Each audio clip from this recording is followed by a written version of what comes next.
Well, hey guys, welcome to Halfway There. We're going to get the show started in just a moment. I just wanted to thank the one person I got to speak to last week, Phoebe. I'm so grateful that you took a few minutes to just hang out with me and tell me what you liked about the show and what you didn't like about the show and how we could make it better. That helps me so much. And I know that it's going to help everybody who listens to the show. So thank you. Friends, if you want to give me some feedback, you want to spend just 15 minutes to half an hour having a phone conversation, I would love to do that. I want to talk to as many of you as I can. So if you would just go out to halfwaytherepodcast.com/contact, halfwaytherepodcast.com/contact. Just send me an email. I'll send you an email and then we'll get it all worked out and we'll have a little conversation around the podcast. I'd love to know what you like, what you don't like, some of those kinds of things. So anyway, yeah, it's not too hard. It's pretty simple. And like Phoebe gave me some great ideas, some great feedback, some stuff that she really enjoys about the show. And it just really encouraged me. I hope she was encouraged. And I'd love to encourage you and connect with you as well. So, hey, that's enough of that. halfwaytherepodcast.com/contact. Please hit that button, send me an email. Let's talk. And let's go ahead and get this show underway. Ready? Here we go.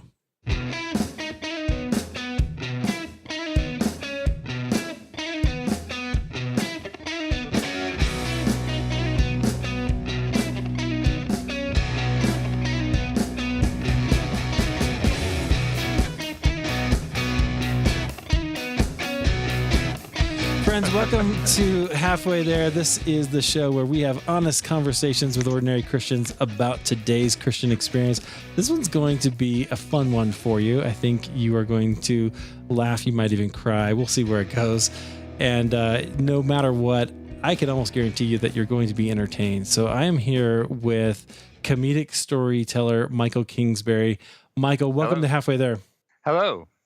Thank you, Eric. Yeah. Excited to be here. Thank you for being here. And you've got an interesting story you shared a little bit with me previously, and I can't wait to hear it. Tell us a little bit about where you are and what you're doing now, and then we'll go back and see how God's brought you here. Great. Well, where I am and how I got here now, I'm a comedic storyteller from Vermont, which is a journey in itself. We are not the capital of stand-up comedy, but for the past 6 years, I've been driving throughout New England to perform stand-up comedy and comedic storytelling in venues and in front of audiences that either appreciate me or sometimes don't appreciate me, and that's just the edge that I run, and it's a lifestyle that I love. That is a hard life, man.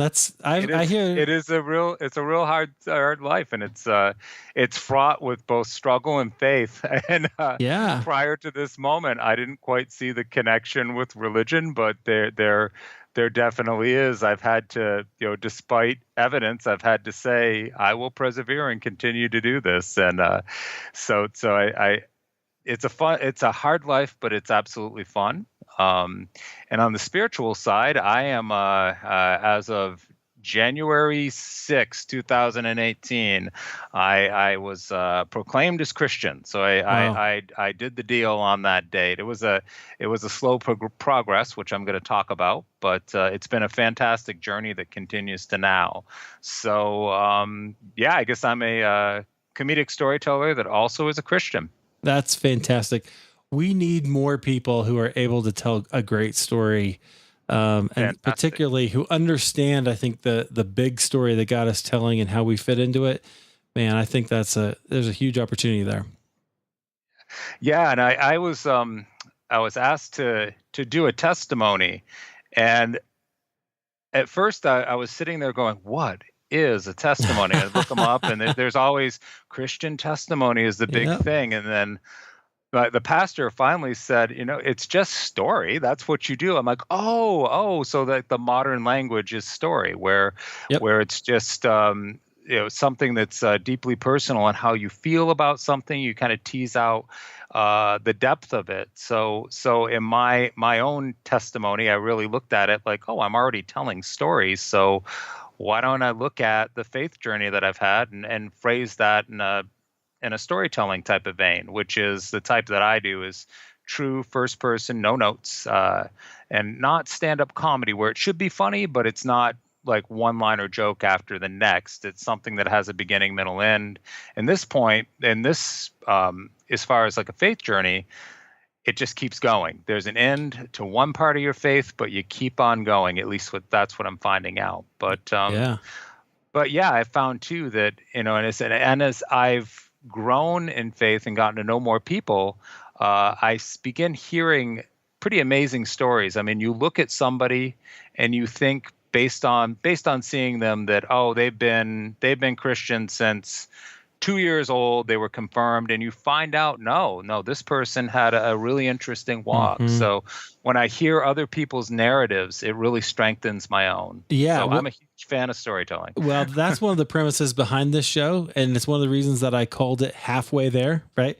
Because I think a lot of us assume that we're going to just be there, and we're not necessarily. We're always in process. We're always growing. Like you said, the story doesn't really end, and if we believe that we're eternal, we're actually going to live forever, learning about God and learning about ourselves and our relationship to Him. I think so. That's why I called it that. So it's a continued narrative forever, which is fantastic. Yeah. And, yep. And to think that we get to this one point and our faith is right here, and there's no more to that story. I would imagine that that's the exciting part about it, is that you find something new out every single day. Yeah. So absolutely. Fantastic. Well, so you're in Vermont. Did you grow up in Vermont? I did grow up in Vermont. I grew up in rural Rutland County, Vermont, where I'm in the southwestern corner of Vermont. So yeah, this is where I grew up. I did spend some time in the Midwest. I married a Vermont girl who tricked me. She was actually from outside Chicago. So we spent some time out in the Midwest, a little bit of time in Minneapolis, and then Cleveland, Ohio, which is where I attended the Second City Training Center. Oh, wow. The actual Second City is in Chicago. That's where like the big training center is, where John Belushi and Tina Fey came from. But the one I went to was in their affiliate program in Cleveland, and it's a great school. But we had we're quite at the same caliber. We were more of a kind of an extension college. But I got to learn about improvisational comedy and performance, and was doing a lot of improv and stand up in Cleveland at that time. Yeah. So why was my journey took me back to Vermont. Sure. Why was that interesting to you? How did you end up getting into comedy? And because you don't just wake up one day, most people, and go, oh, I'm going to go to Second City. No, I from a young age, like if you ask any comedian, I would have an opener I'd do at shows, and I'd ask the comedian, so when did you first think you were going to become a comedian? It was always between like the age of 6 and 8. I was just a gigantic fan of Benny Hill and Saturday Night Live, and I just kind of viewed life through the lens of comedy. I used to write skits, and we would perform them on the playground, but I had no real discipline for it. I thought you just walked around just acting funny all the time. That's how you're a comedian. But at Second City, when I was just lucky that it was there, because I got to be involved with a group of people that were pursuing a similar interest to me. Mm-hmm. It was like having an entire sea of the class clowns in front of you. Everybody was funny. Everybody had a mind for comedy. And that was intimidating at first, because I'm like, wait a minute, I'm not the funniest person in the room anymore. But then you start working with people, and you begin the writing process, and you also get a supportive environment around you. So I really kind of learned in a safe place what the tough parts of comedy are, like when you have a joke that you try in front of an entire audience and it doesn't work, and you hear crickets inside.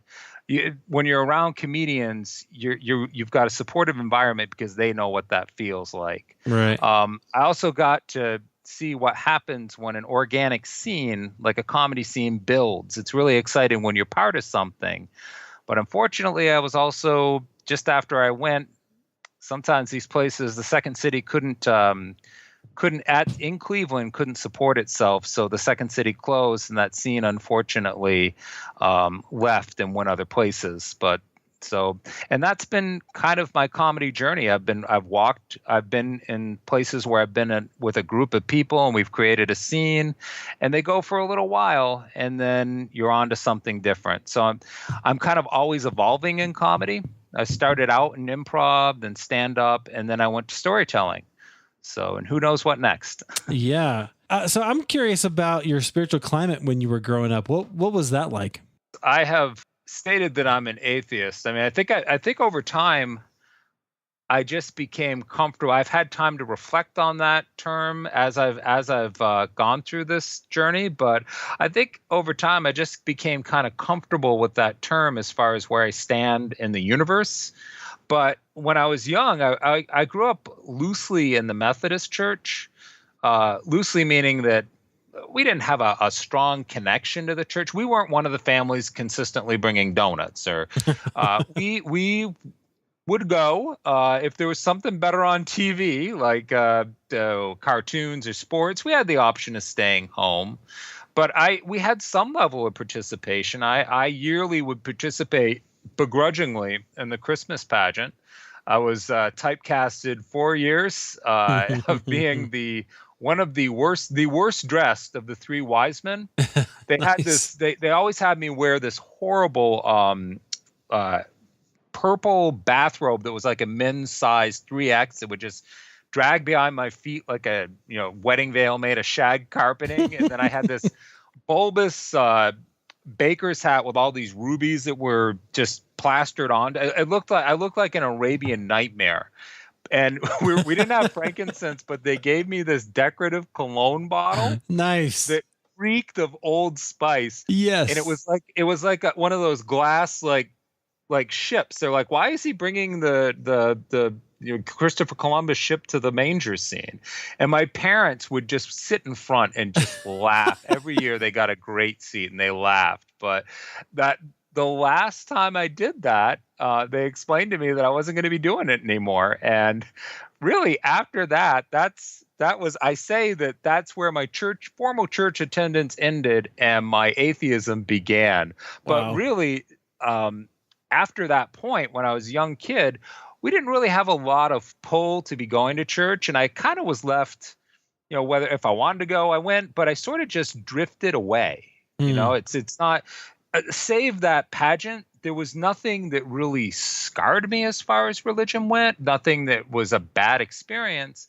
I just kind of went through life, through college, high school, into adulthood thinking, well, I'm a good person. I've done maybe a couple things wrong, but if there is this anything afterwards, I'm going to be okay because essentially here I'm a good person. Yeah. And consequently, and interestingly, over my life, I've had this like on again, off again relationship with a Bible.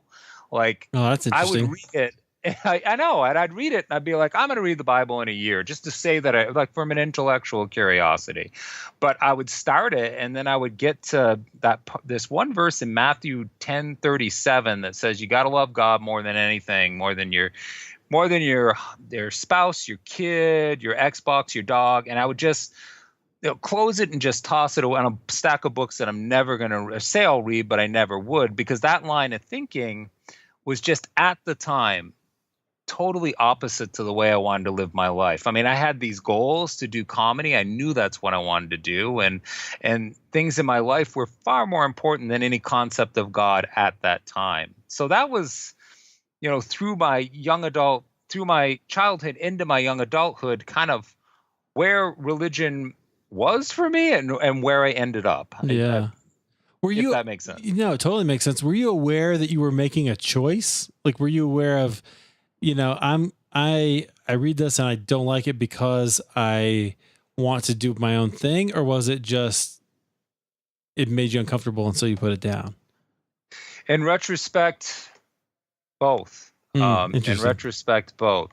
I think that if you had asked me at about 35 or 27, that exact same question, I would have said, well, I look at it like any other. I didn't read Don Quixote. Yeah. Why would it? But as I look at it now, I look at that, and that seemed an awful big hill for me to climb. As far as that verse always seemed to me a really big investment.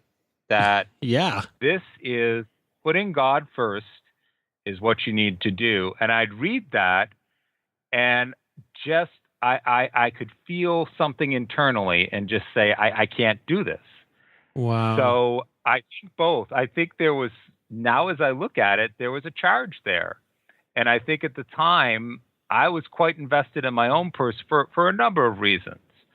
But I think as I look at it now, yes, I think both. But at the time, you wouldn't have gotten that answer. You would have Yeah. probably gotten a rather snide answer. Right. Well, you know what's interesting to But I me? see that clearly now. Yeah, what's interesting to me about that is the the idea that I think you had a better understanding of that verse as an unbeliever than many of us as believers do. Like there, I'm possibly, I've never thought of it. I think I labored over that verse. And well, it's like I almost looked for it to say, I don't need to read this anymore. Goodbye. right, but you understood that to mean that God is making a claim to your life Yes. with that verse. He's saying, no, the kingdom is all consuming. This becomes who you are and not anything else that people define themselves by, not your relationships, not your whatever, not your wealth. It's me. And you got that. You're correct. I would read that. I can actually remember some points in my life I would read it, and I would look around my apartment at the time, and I'm like, I still have my Radiohead CDs, and I've got any of these things, and I don't know. At the actual statement seemed, it was serious business to me. And at the time, it was easier to just fold that book over and toss it away and not think about it than it was to really put any thought into it. And that worked really well for me for a long time. Right. In quotes. But yeah, it's funny as I reflect upon that quote, that verse in the Bible really had a serious impact on me. That was really, every time it was an all or nothing thing. It was right. 2 feet in or not at all. And for a long time, it was not at all. Which is totally Jesus' point. I love that. I just find that so fascinating. It just tickles me that you got it. Like you knew what he was trying to call you to. Anyway, okay, well, moving on. So you kind of had chosen this life of, okay, I'm going to be a comedian and I don't need God, but you're a little bit fascinated with him, if in a way that you probably weren't aware of yet. How'd that continue in your life as you're traveling the comedy circuit, if you will? Well, I left Second City, so I left Second City. We moved back to Vermont and started doing performing. And for a long time, it was really difficult. You have to, as I said, you have to endure a lot of struggle in the beginning, and it was a real challenge. The one thing I really love about comedy, that cherish about it, is the fact that, I had gone to Second City, but you don't need any degree. You don't need any certificate to say you're a comedian. You just have to have the fortitude to say, I'm going to do this. And despite what people say, I'm going to keep going at it. So I was doing these shows, kind of learning the ropes going along the way. And I did a lot of shows that were just a major, major challenge. Like the first time I got paid to do improv, we got to this private event with a group, and we found out they were performing for a bachelor party for a guy that had no interest in seeing improv. It just miserable. It was the hardest $20 that I've ever made in my life. Oh, wow. And then there was a time that I went to a sports bar that booked me, and I get there and they forgot that we were coming. So, and it's game 1 of the World Series. Oh no. So we set up these 2 400-watt speakers. We just perform anyhow. And there's just a sea of people in Kansas City Royal hats saying, shut up, you suck, for the entire 40 minutes. And, it's a lot of those in the early years. And I that struggle was really important in building me. But I thought, I'm like, when I get to a point, if you stick with anything, you see some success on some level. You hope to see some success. So I've been writing and writing stories, and I eventually got this story published in Chicken Soup for the Soul, about an experience flying on a plane with my son. And I got to tell that same story on New England Public Radio. And that was, to me, a high watermark, because I had always wanted to be published in that very book, in the way that I wanted to be. I wanted some touching comedic story published in that book, and I had gotten it. And then I was on this, I was able to get on this CBS News special that was highlighting storytelling in Vermont. And I used to think in those struggling years that when I got to the point where I saw some success, I'm going to be like really satisfied with my life. Everything's going to be good. I'm going to be laid back about it. Mm-hmm. The exact opposite started to happen. The more success that I saw, the more disappointment that I felt, mainly in myself. Like I got to the point where any performance that I did wasn't good enough. Anything that I was writing was not living up to this standard that I was building in my own head of like, you've got to produce high art at all time. And I never thought that way before.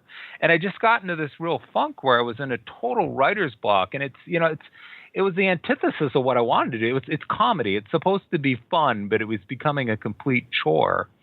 And around this same time, I'd done this Christmas show with a guy and with a bunch of comedians. And this friend of mine told me he wanted to tell a story. He told this beautiful and poignant story about not believing in Santa Claus, or believing in Santa Claus until he was 12. And then his parents burst his bubble on that and told him there was no Santa Claus. And that loss of belief really impacted his life. He never had a Christmas to this day that was like that. It was just a really wonderful story. And I said to him afterwards, what a great story. And he looked really down. I'm like, what's wrong? And he said, well, there's a kid in the audience. I just barely told a kid there's no Santa Claus. I did to him what happened to me. Oh, and ouch. I looked, and there was a kid, and I, the old adage, well, the parents brought him. You can't be responsible. But he said, he's like, there's things more important than this. 5 months later, I get a text, and this man had passed away. And I had no idea. None of us had any idea that he was sick. We didn't even know what he passed away of. But I for once, it was just like he was there and gone. And I learned by text. And for once, I said, I can't just let this go without doing something. I know that he'd want to laugh. So I organized this memorial show for him. And we're a funny group, comedians are, because we will share with each other some of the most intimate, embarrassing details, things that I wouldn't share with my spouse. And we take that and we have positive regard, and we will turn that into comedic gold. Like, you get to the point where you think you really know everything there is to know about somebody. I'm on stage and I'm trying to say something beyond just something empty about this man, and I'm just coming up with a blank. I am completely blanking, and I kind of realized that you can think you know everything about somebody but know nothing of significance. Like, I didn't know why he was sick. I didn't know what he died of, and I certainly didn't know if he believed in God or if he had any concept of what happened to him after he died, because I never asked. And that just really bothered me. The only thing I knew about him was that he thought there was something more important than comedy in life, and I was beginning to think the same myself. Like, this comedy, don't mean to bring down the mood. It is comedy. Yeah. Comedy was basically my religion. Churches, bars, theaters, bars, theaters, restaurants. That was my church. That worked so well for me for years. But right now, it's not answering some of these bigger questions that I have. Yeah. Like I have been attending a church. If I'm really an atheist, why do I do that? Is it because I like the donuts? I don't think so. Wait, so you were going to church this entire time for 2 years? I've been attending a church, kind of thinking, well, everybody does this, and wow. but But I've been attending a church through this period of time. yeah, And people I don't had do to that. sit there and go, why do you do this? Why are you going to church? Is it because you just like the fellowship hour? And I'm like, maybe not. And the same thing, I had this on again, off again relationship with the Bible. And I said, is that really an intellectual curiosity? Are you seeking something? And based on those two facts alone, as an atheist, I kind of sucked. I realized that. I'm like, that's a really bad atheist right there. Maybe you're an honest atheist. I like that. Perhaps I'm an honest atheist. That's interesting. Okay. I just a couple things I want to ask about. Like, so, Sure. because I think comedy is just fascinating anyway. I think what you talked about with it taking perseverance to really become a comedian, like you have to really believe something in yourself, right? You have to have some sort of resolve to go and do that. Like where did you get that? I think I got it out of a lot of practice. There was a deep desire to be a comedian, very deep desire to be a comedian ever since I was a kid. I was actually kind of an introvert. I ended up being more of an extrovert, but I used to say, well, I want to be a comedian. And people are like, well, you never talk. How are you going to be a comedian? So I knew that I had to break that barrier. But there was this deep internal desire, knowing that I had this perspective and could do it if I was given the right situation. But it took a lot. It took a lot of time. The more that comedy is one of those things you have to learn by doing. Any class that you take can only teach you certain aesthetics, but you actually have to get up on stage and do it and be willing to hear people say you're not funny, or the best is to actually hear people laugh at something that you didn't even think was funny in the first place. Right. So you find that gem and it's just a high. You're like, you ignore every bad thing around it and you look for that moment that's just crystalline and beautiful. You're like, there's that one person that really laughed at my joke about Smurfs. And I just connected with that one person. Right. And it begins to build like that. You learn what an audience can hear, how an audience can hear it, and you just get better at it. You get to throw out some of the minutia that you were talking, that you learn how to not over explain things and cut right to the chase. So over time it gets easier, and it never gets completely easy, but your delivery gets better, right. And your laughs per minute gets better. Sometimes when you're at a point where you have got your show down, sometimes it's a little less exciting than when you first started. There's times when I said, geez, I'd rather be back in a bar somewhere doing this by the seat of my pants, not knowing if it's going to work or not. But yeah, that's been my experience with comedy. It's a matter of time and perseverance. Yeah, well, I think that perseverance is interesting because I have a feeling that that's going to come into play with your spiritual experience as well. Did you ever have a backup plan? Did you have like a, Oh yeah. I actually have a day job, so I'm a social worker during the day. Oh, gotcha. Okay. Definitely. I do teach comedy at a community college in Vermont, but almost everybody, you'll say, so you're a comedian? Yeah. What restaurant do you work at? And I never wanted to be quite that stereotype. So the other question is, all right, what social service agency do you work for? Gotcha. So I from the get-go, I studied psychology in college. So I knew I was going to have that central vocation.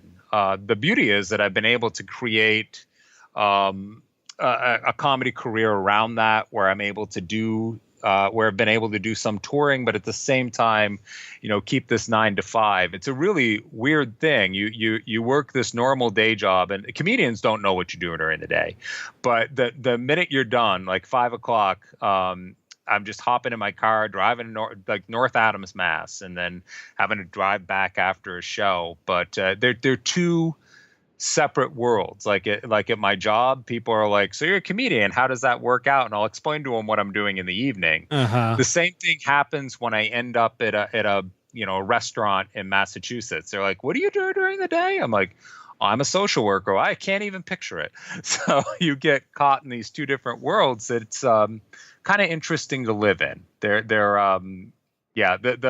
The in between point is your drive from my office to whatever show I'm going to, where I'm typically with comedians working on whatever material we're doing.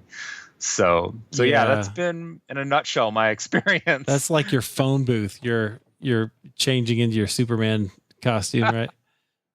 Yes, yeah. Except I'm usually staying in the lame khaki pants and a polo shirt that I had on. Usually the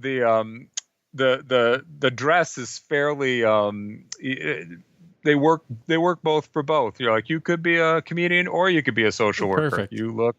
You look about as dorky for both. So, and I'm proud of that. Nice. That's awesome. Okay. And then I had another, because you said something really interesting about, the bars and the clubs were your church, which is interesting because when you're the comedian, that makes you the preacher, right? You're the guy who they're there to see and to kind of entertain and bring them something. And so you were sort of, do you feed off of that, or is that? I mean, that's touches something in your heart, right, in your soul. That mm-hmm. That's insightful. I think I know when I go to these places, the key is to make people laugh. That's what you want to do, but you're also connecting with people. Mm-hmm. So going to these places, there was this shared experience of, this is a place where, and in day-to-day life, I don't get in front of a microphone and start talking to you about things that happened to me and my dad, what my relationship or flaws in my relationships or what my insecurities are, how I'm afraid of sesame seeds or something like that. It wouldn't be very conducive to living. I just can't come around with a microphone. But there's something really cathartic about saying that to people. And here's the big thing that's cathartic. When you get to a point in comedy when you can really hone your point in and say something, and someone at a bar that lifts their head off a table and said, "I totally know what you're talking about." Yeah. You've just made a real deep connection with someone. And I'll give an example of it. My son's on the spectrum. My son has autism spectrum disorder, and I've worked very hard to write comedy that's both insightful, funny, and will be something that I could say in a bar, something that I could say to anyone. And I say bars because that's sometimes where your most raucous crowd is. But not only that, be something that will be, not derogatory towards autism, be uplifting. And I was at this place, it was in Poultney, Vermont, and I'm at a bar, and it looks like something that is a mixture of people that have lived in this town for their entire life, drank at this place, and a bunch of college students. The last place, I was looking at the place thinking, I really don't want to talk about something as personal as my son who's on the spectrum. But I said, I'm comfortable talking about this, so I'm going to. And I told this joke, and I got some really good laughs. And I'm getting off the stage, and there's this guy. He's got like a Civil War hat on, and he's just like, he looked like he just walked off Custard's Last Stand and into this bar. And he gets up and comes over to me. I'm like, this is going to be great. He's going to say something derogatory about the joke that I said. I'm braced for it. But he said, I love that joke. I have a cousin who's on the spectrum that totally explains her, but I laughed. You made it okay. Those are moments that I really cherish. When the last person you expect is the one who says something that's the most beautiful and sticks with you. It just kind of floored me. It was not what I expected. And that's like when we talked about hearing somebody's story. Yes. When you look at someone, never make an assumption. And I make assumptions to now, but I am so marveled by what people say. So those are moments when we talk about, being the preacher. within a church, within a bar setting. Yeah. Potentially, but in that situation, that relationship might have changed. I was able to vicariously teach someone, but he also taught me something. So, yeah. Interesting. You're a connector because of the way that you tell the story, tell the joke. Yeah. I want to sit. That's the best joke. I think the joke that, to me, there's all sorts of comedy. There's wonderful people that do black comedy or shock comedy, but I like to do comedy that people say, I've been there, I know that. That's the type of comedy that works best for me. Yeah, because you're connecting with them. Okay, thank you for all of that. I was just fascinated, and I had to ask the questions. So let's go back to you being a terrible atheist.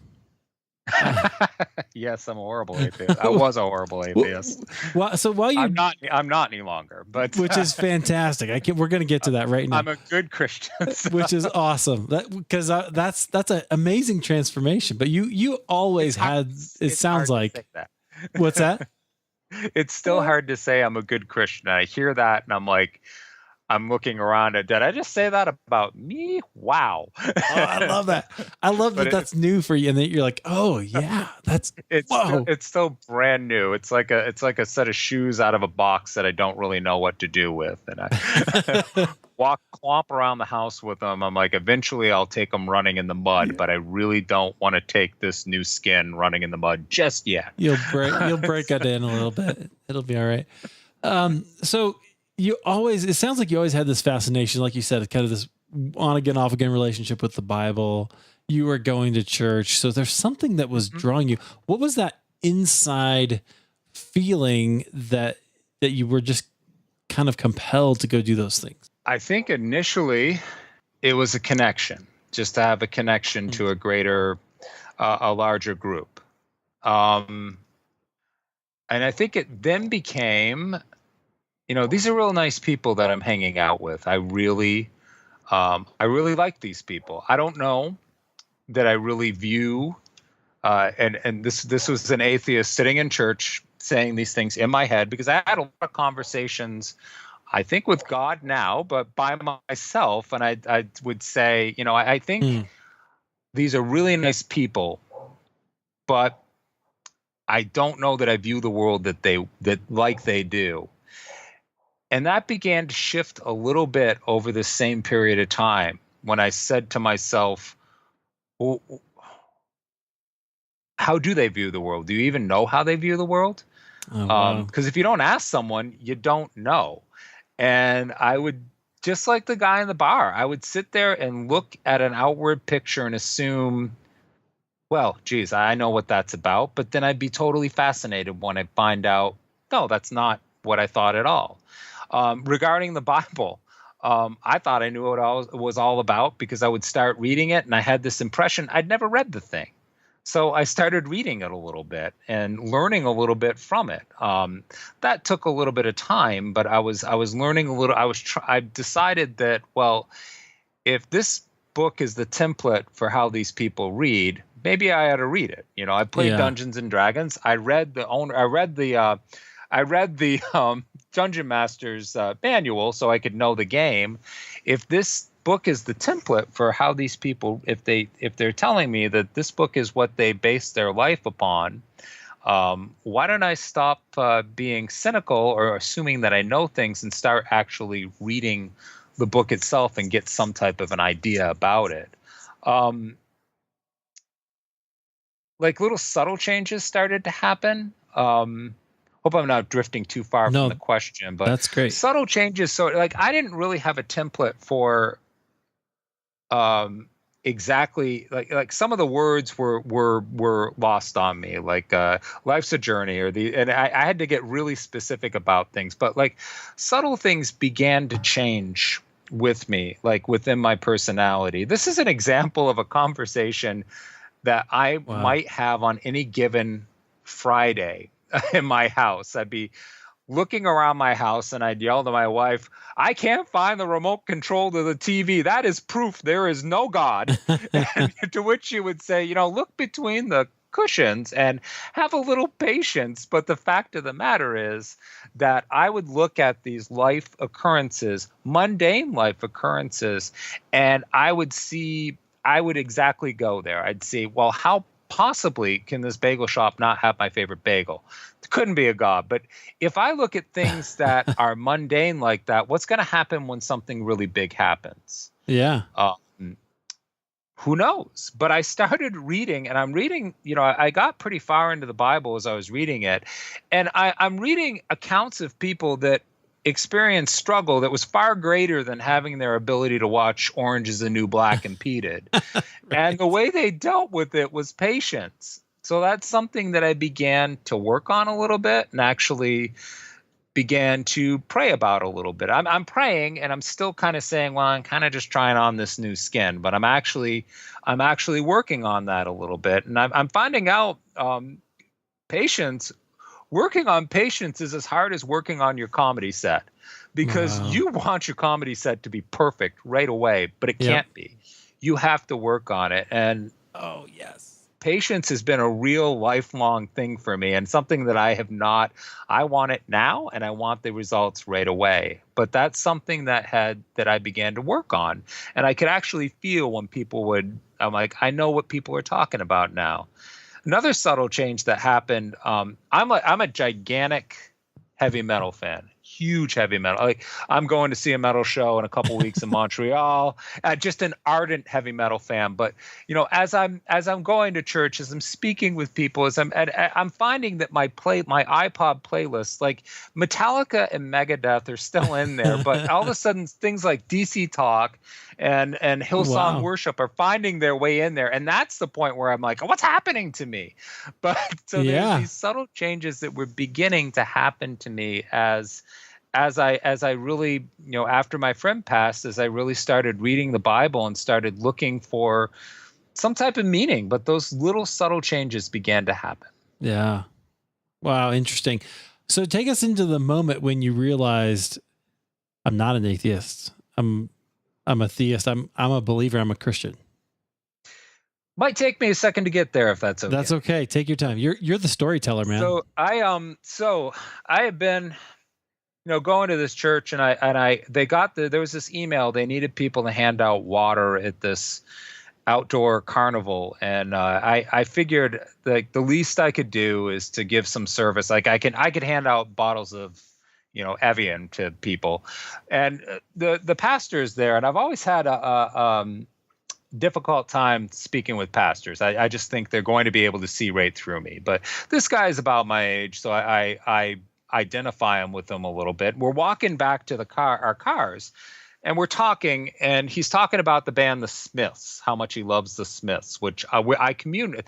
That was really surreal to me. I'm like, I just didn't imagine that a Wesleyan pastor would have it in their toolkit to be a fan of, like, gothic emo from the 1980s. But there was something that we connected with. He's getting into his car. Before I even think about it, these words come out of my mouth. I said, hey, I'd love to talk to you at some point about how to read the Bible without going stark raving mad. And the minute I said it, I'm like, I'm trying to grab the words out of the air. And he's like, oh yeah, I'll send you an email. And I was like praying that he wouldn't send that email, but he did. And then sets a time to meet. And on the day that we're supposed to meet, I just don't go. I blow off a meeting with him, and he was so gracious about it. But I'm afraid, I'm like really afraid. Like, I think, he's going to try to convert me over a plate of eggs Benedict. And I just don't want that. And I wasn't, in my mind, I'm like, he's going to try to make me do something I'm not even ready for. But he was great. He was gracious. He set another time to meet, and we met, and we just talked like normal people. I had to, at the end, remind him why we're talking. He's like, oh yeah, Bible, don't go crazy. Just read a couple books and do what you think is right. Do you want to get the check or me? And the point is that I was kind of walking a theological tightrope at the time, and I was trying to balance atheism, which is something that I was comfortable with and knew, with faith, which I was sort of discovering. And at that moment, it's like you're in a really delicate situation, a really delicate moment in your life. Like if somebody was to, like, push an agenda or a point of view, that might have run the risk of me falling, just never to want to get on again. But the way he approached it was fantastic. There was no push there, and it allowed me to kind of keep on moving. And it was the week after Christmas. I'm in my room. I'm in my house alone, which is very odd because there's always chaos in my house. We got 2 dogs, kid, wife. It's just always running. But I'm there alone, and I'm reading the Bible, and I get to that verse in Matthew, and I immediately chuck it across the room. I'm like, I can't do this. I can't. Is this how I have to be? Do I have to like love God more than my kid, my wife, my dog, myself? And that was the real question. Like I really wasn't sure that I could put anything, let alone God, over my own personal goals. And I wasn't even, the real thing is I wasn't even sure how that might feel or look like. Like I was really puzzled. I wanted to know, but I wasn't sure what that feeling was like. And I let that percolate for about 2 days. And I'm in my car in this plaza, this downtown shopping plaza. And I decided that I would just sit there and for a change, think about this verse the way a Christian might think about it. So I closed my eyes and I thought, well, let's suppose that there is a God and that God is all knowing and all forgiving. Then he'd know everything about me, which is unnerving, but he'd forgive me for everything, which is cool. And if God was a primary relation in my life, then every single relation in my life would be impacted in a positive way by that primary relation, which doesn't sound miraculous, but to me, I'd never thought of it that way. Yeah. And there was a shift inside my head, like this verse that was always so abhorrent to me, like all of a sudden became something of beauty. And I kind of felt internally like peace, not like, like everything was going to be good. I was never so aware that I was going to experience, tragedy or struggle, but I was like, maybe I could have the wherewithal to deal with it if this is something that I could do. And I kind of freaked out because like you're supposed to do this on a mountaintop, but I'm in front of a Subway restaurant. So That's okay. A couple of days later, I called my pastor and I asked him to resume the conversation. And the walk from my office to the restaurant, I knew there wasn't anything you could say. That at that point, I believed in God and I was a Christian. So that's how it happened to me. Man, that's awesome. You might be one of the most thoughtful conversions I've ever heard. Like you. Well, that's very nice. I don't know if it is, but it's like, and everybody has it's a very personal experience. I wouldn't, denigrate anybody. I don't say it for that, but I mean, this was a long process for you, but you really, when you finally, and that, I just love that verse that, you finally realize what this means and who God is. And then boom, there you are. It was such a simple shift in my head that I would have never allowed. But, and just speaking with you, Eric, I realized that, when I had spoken in front of my church a couple weeks ago, and people talked to me afterwards. They're like, wow, this has been at play in your life for a long time. And I said, yeah, this has been honestly like 2 years. I said, I made the story seem like about 6 months, but it's been 2 years. And then I thought, and it's been a little longer than that. Then as we were talking, I'm like, no, Mike, this has been a lifelong journey that you're just now realizing. And the real exciting thing is that this journey continues, that this is not like a beginning, middle, end. There you go. It's tied in a bow. This journey continues. I've had moments where I have, definitely the beauty is that I have this awareness of God now. And I've had moments where I'm like, you need to think about what you're doing right now, what you just called that person in your head who just cut you off. And all those things that I didn't want to be accountable for, I'm accountable for now. And I had this assumption that, I'm going to lose my edge. I can't be a comedian anymore or something. But the difference is that I feel like there's kind of a new edge. Yeah. Doesn't mean that I'm,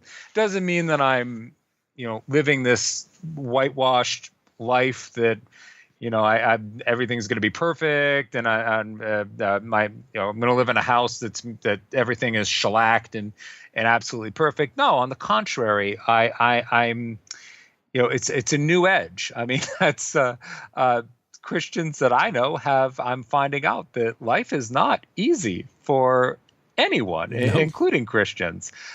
That's a revelation. I didn't know that. I had Wow. assumed, and never make an assumption. But yeah, I feel that it's a new edge, and there's a definite change in my personality that is continuing to change and grow. But I'm taught something by my relation with Christ every day.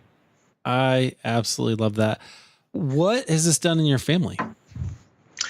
It has really, it's changed the focus. I think for a long time, because my wife grew up in a religious home. She grew up in a covenant evangelical. Oh yeah. And there was a part of me that I was very